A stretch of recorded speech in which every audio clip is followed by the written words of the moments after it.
No Rules Rules by Hastings and Erin Meyer. Welcome to my channel. My name is Samuel and I want to make self-growth normal. If you want to make self-growth normal, because I don't want to do it alone, and who doesn't want to make self-growth normal, then make sure to smash that like button for the YouTube algorithm. So I think that this is like an addition to what seemed like a trend of from the bottom up, the inside out, what have you, a biography, therefore description of a giant successful tech company typically founded sometime in the early 21st century. Was that a sentence? I don't even know.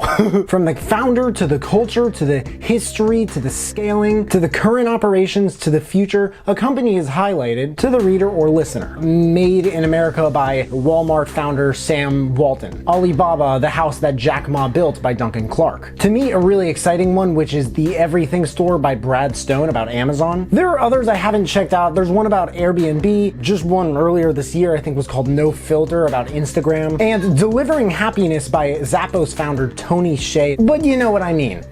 As far as the standard, check this out, there's a lot you can learn, hunk of meat, business knowledge. The ones I checked out, it's there. I mean, they have everything I just listed. There's nothing I would change about them if given the chance. And something told me I could just kind of throw this happily into that category. But was I able to? The short answer is yes, of course. But I'm gonna be honest with you guys. There's not as much I have to say about this book as I thought I would just listening to it. All of these reviews, for the most part, have literally the same exact structure. I follow my summary up with a bunch of standout quotes from the book. I talk about who I recommend this book to, as well as what books to maybe check out next. But because of what I just said, and I love doing this, I don't always do it because of time constraints, but I really liked No Rules Rules. I'm gonna talk a little after the summary about negative Amazon and Audible reviews I found and see what they have to say, and let's see what I have to say about those. It's always super fun, so let's get into it. The introduction includes how the philosophy of Netflix's culture and their cultural approach came to be, where it's taken the company as far as its successes in the marketplace, how it separated Netflix from others throughout the years, and of course, what to expect from the book. So the first chapter, A Great Workplace is Stunning Colleagues.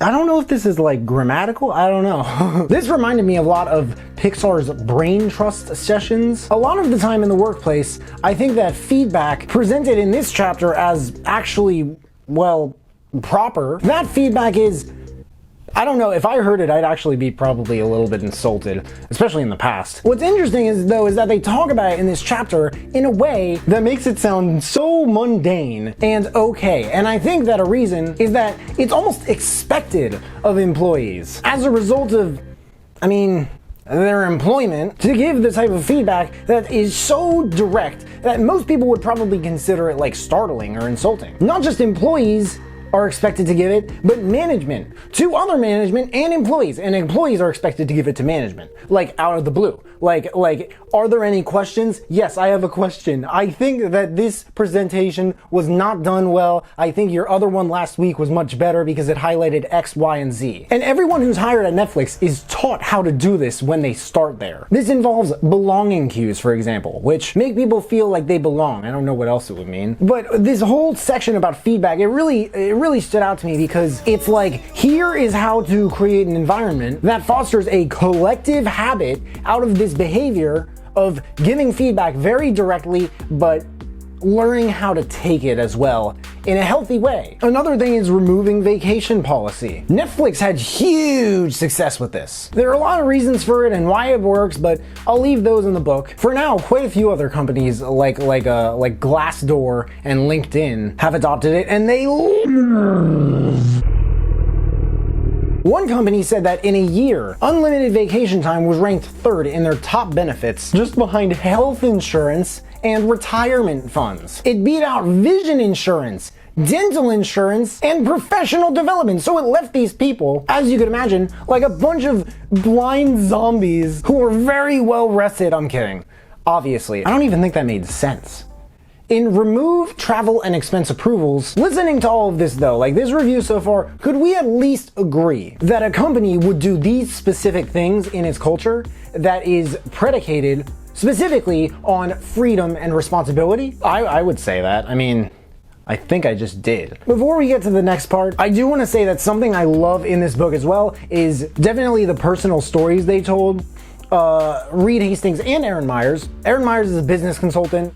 Reed Hastings is the founder of Netflix. But it's like the personal stories they told and how they realized, like, I think it may have been because when I was a child, I was taught not to express my feelings that much. So these conversations were kind of difficult for me. This added a very humane element to the book, and it's scattered across the whole thing. There's also a lot, as you probably could guess, in No Rules Rules that makes you question rules and their actual effectiveness. A rule is one of a set of explicit or understood regulations or principles governing conduct within a certain activity or sphere. And this is weird if you think about it, because there are just so many like elements and variables in business, especially today, that warrant almost every possible exception to quote unquote rules people speak of. And I think a lot of this has to do with the industrial age and how much like the information age has kind of turned things on their head. There's also a lot about raises, making decisions without the approvals of higher ups. And it's also weird some of the stories that they told about being offered like 5% more salary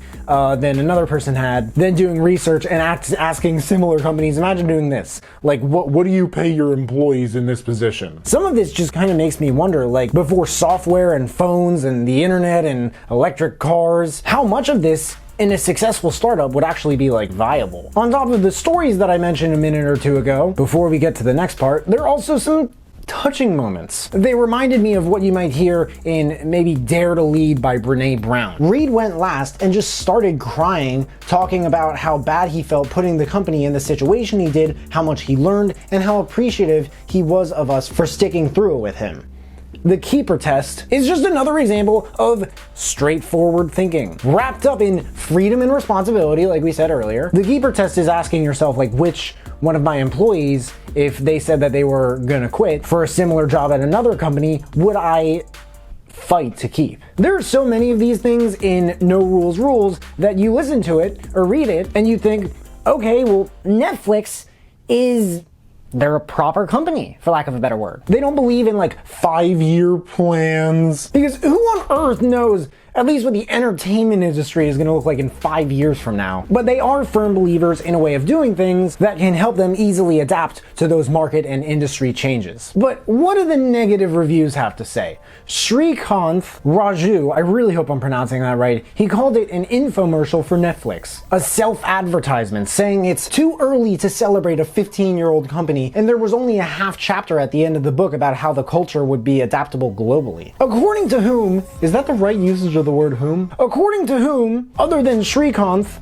is 15 years too early. Mark Zuckerberg celebrates the success of Facebook every year in a very long Facebook post on the day every year that the company was started. I forget when, I think it's sometime in like February or something. Not to mention, in the post he constantly includes what Facebook has yet to change or fix. To be honest, listening to myself say this, I kind of think that in No Rules Rules, maybe toward the end they could have been like, the future of Netflix is going to be like this, because there are some things that we found ineffective and we're kind of working on that, but at the same time, saying what they found that does work 15 years into the company's success, which is, what is it, $50 billion, almost $100 billion now, probably after the pandemic has hit. It's kind of like, you may as well just show your strength in this book. I mean, it was 2015. A lot of companies have used tools and tactics outlined in this book, and they loved it. So I really don't think that by the end of it, I was more excited by Netflix and the idea of it than I was by any other company who would follow its footsteps in regard to a culture of freedom and responsibility. Francis LN said that some parts of the book are interesting, like the one about culture maps. I loved the one about culture maps. But Hastings wrote it more for Netflix employees than the general public. Personally, I really do not understand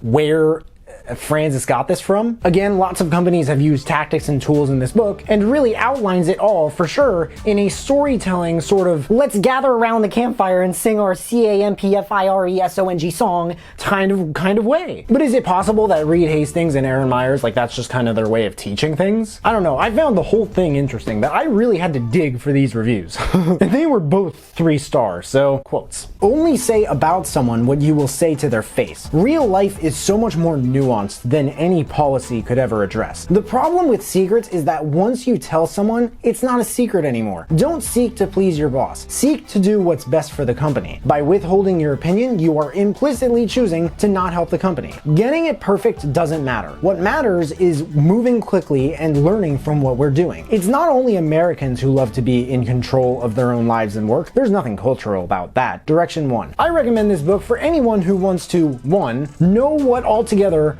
makes up a company culture of freedom and responsibility, or 2, look at the success of Netflix and wonder, how on earth did this happen? I would also recommend it more for managers than employees, but I would recommend it to employees for a better idea of what an excellent company looks like who would maybe want to be a manager someday. Direction 2. If you like this book, my top recommendation would probably be, right off the bat, Creativity Inc. by Ed Catmull and Amy Wallace. It's kind of like this, but more about Pixar. Well, not more about Pixar, it's definitely just about Pixar. I don't remember anywhere in Creativity Inc. anything about Netflix, but I recommend that and all the others I mentioned in the beginning of this video. There's a link to all of them in the description. I would probably start with Creativity Inc. though, right after this one, mainly because of all the different failures and how these things came to be, rules or policies set in place, at least in a culture of free thinking and acting.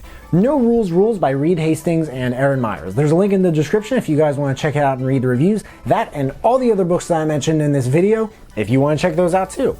If there are any other books that you guys want me to check out and review, please let me know in the comments below. Also let me know if you checked out this book and you liked it. If you guys buy anything, by the way, through the links in the description, then I get commission, which helps me build this channel and keep making these videos. But make sure to smash that like button, subscribe if you haven't already, because I don't get why people watch this far into my videos and they don't subscribe. But if you have subscribed and you want to turn it up just a little bit and turn on that notification bell to get a notification whenever I drop new videos, that would mean the world to me. Thank you guys so much for watching. I really appreciate it. You can find me everywhere and I will see you then.